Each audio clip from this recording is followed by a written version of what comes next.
listened. None of it had really a scriptural basis to it. And when he got done, I said, let me ask you a question. How's the discipleship with your wife going? And your children? He goes, man, I'm really struggling in that area. I'll admit, I'm really struggling in that area.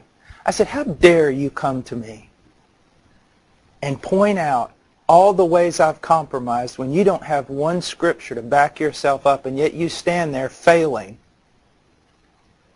in regard to some of the greatest responsibilities God's given you.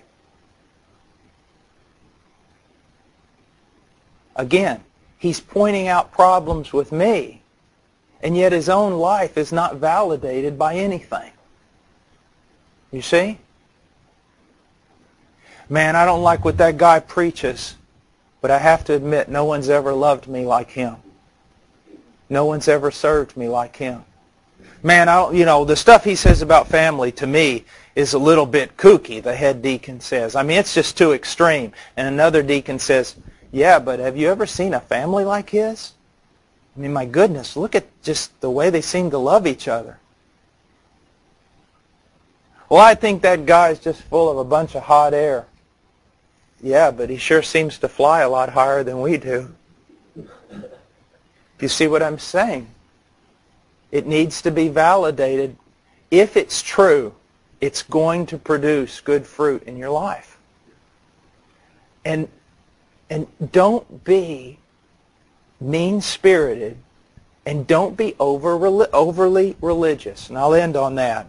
And what do I mean by overly religious? You know, several years ago, guys, I intimidated everybody all the time. I know I did. I mean, everybody be having a wonderful time, and then Paul Washer would walk in, who had been fasting for 683 days and hadn't drank water in 20 months and was at that moment memorizing the book of Romans sideways. Didn't crack a smile, didn't tell a joke, nothing. And everyone was intimidated until I realized that the whole thing was wrong. And you know what? Now a lot of times, and this is what's amazing, I just decided, look, I'm going to love the Lord, but I'm not going to try to be something. And I am most certainly no longer going to try to intimidate people. And you know what? I have found out when a lot of young zealots get to know me, they're disappointed now. They're disappointed. Because they want somebody like that. And they want to be like that. What I've discovered is something completely different.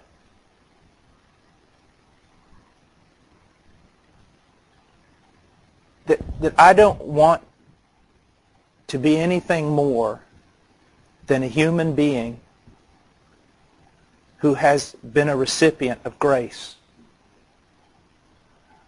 I want to fast, and I want to go out when Ricky Young makes those ribs that he makes, and I want to eat as many as I can, and when my wife goes to the bathroom to change the diapers on my daughter, I want to scarf about 4 more. I want to laugh, and I just want to be a real human being, not some icon of false piety. When you go take a church, there needs to be some separation. They need to know you are a serious man of God. But as Carlton Allen told me one time, a missionary in Peru, he said, Paul, take your ministry very seriously. Do not take yourself seriously at all. And so don't try to be something other than human. Don't be mere men. Don't be carnal. But just be men touched by grace and walk among your congregation in that way. Okay? It's very important. One other thing, Paul said finally a lot in the New Testament, so I'm going to say it also. It's this. Young men, I know Jeff Noblet.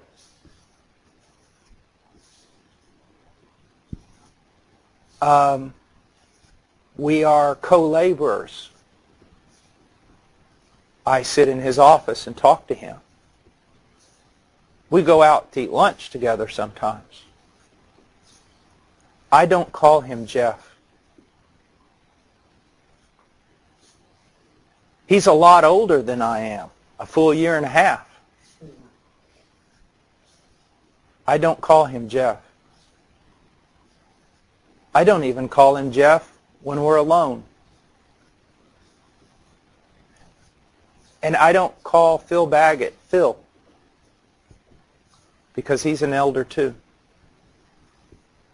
Young men, not in my presence, don't refer to any elder in this church by their first name unless you are going to put elder in front of it, brother in front of it, or pastor in front of it.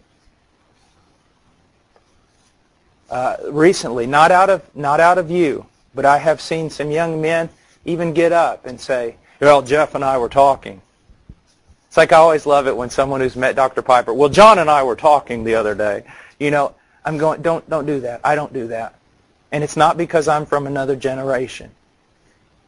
You give honor to whom honor is due. If he's an elder, don't call him by his first name. Now you can say, like my little boys, you can call him Brother Jeff or Pastor Jeff, but I even prefer Brother Noblet. And that goes for all the elders, not just Brother Noblet. It goes for all the elders, whether they're a preaching, teaching elder or not. Show respect. It also goes for deacons. Listen, there are a lot of men out there who are not deacons, who have the title of deacon, and it's ruined the respect of the office of deacon. But the office of deacon is to be greatly respected. I remember when I was a little boy and those Baptist preachers would come through there, and it was, you know, Elder John, Deacon, you know, so-and-so. Let's hold on to that, all right?